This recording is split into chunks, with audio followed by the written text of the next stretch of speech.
हाय दोस्तों, आपका स्वागत है हमारे चैनल पे। आज हम देखने वाले हैं नागपुर के कुछ इम्पोर्टेंट प्रोजेक्ट्स। जैसे कि आप जानते हैं, नागपुर को महाराष्ट्र का विंटर कैपिटल कहा जाता है और वह शहर ऑरेंज का एक्सपोर्ट बहुत ज़्यादा करता है, इसलिए उसे ऑरेंज सिटी भी कहा जाता है और उसे भारत का सेंटर भी कहा जाता है।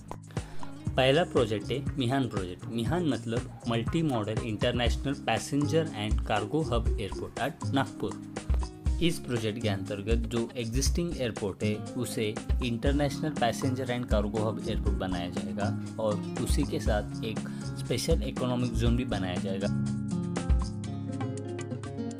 सेज के लिए लगभग 2000 हेक्टेयर तक का जगह दी गई है, जिसमें IT hubs, gems and jewellery garments, electronic goods, pharmaceuticals, processed foods and बहुत सारे टाइप के इंडस्ट्रीज हो सकते हैं। आप मिहान के ऑफिशियल वेबसाइट को विजिट करके सारी इंडस्ट्री की लिस्ट देख सकते हैं।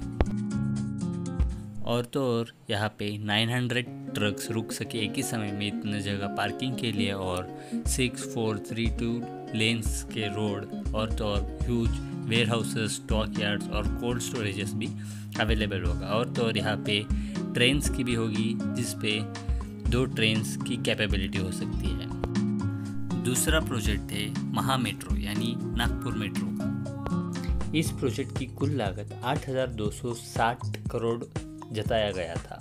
इसके 2 रूट है, एक कार्पी से ऑटोमोटिव स्क्वायर तक और लोकमान्य नगर से प्राजक्ति नगर तक। अभी 16 स्टेशन ऑपरेशनल है और 23 अंडर कंस्ट्रक्शन है। इसका पहला रन 30 सितंबर 2017 को लिया गया। नागपुर मेट्रो का इनॉग्रेशन माननीय पंतप्रधान नरेंद्र मोदी जी के द्वारा 8 मार्च 2019 को हुआ था। नागपुर मेट्रो के लिए एक नया रूट भी प्रपोज किया गया था, जो वासुदेव नगर से दत्तवाड़ी तक था और जिसका लंबाई 4.5 किलोमीटर था, 3 स्टेशन के साथ। तीसरा प्रोजेक्ट है नागपुर मुंबई एक्सप्रेसवे, जिसका नाम है समृद्धि महामार्ग, जिसको बदलकर हिंदू हृदय सम्राट बाला साहेब ठाकरे महामार्ग रख दिया गया था। और इसके ऊपर मैंने अपने चैनल पे ऑलरेडी एक वीडियो बनाया रखा हुआ है, इसको आप ऊपर आई बटन क्लिक करके देख सकते हैं। नागपुर के कुछ अदर प्रोजेक्ट जैसे development of Ajni railway station, जिसका कुल लागत 994.38 करोड़ है, और एनर्जी प्रोजेक्ट्स भी है, जिसमें मैंने एक लिस्ट किया हुआ है।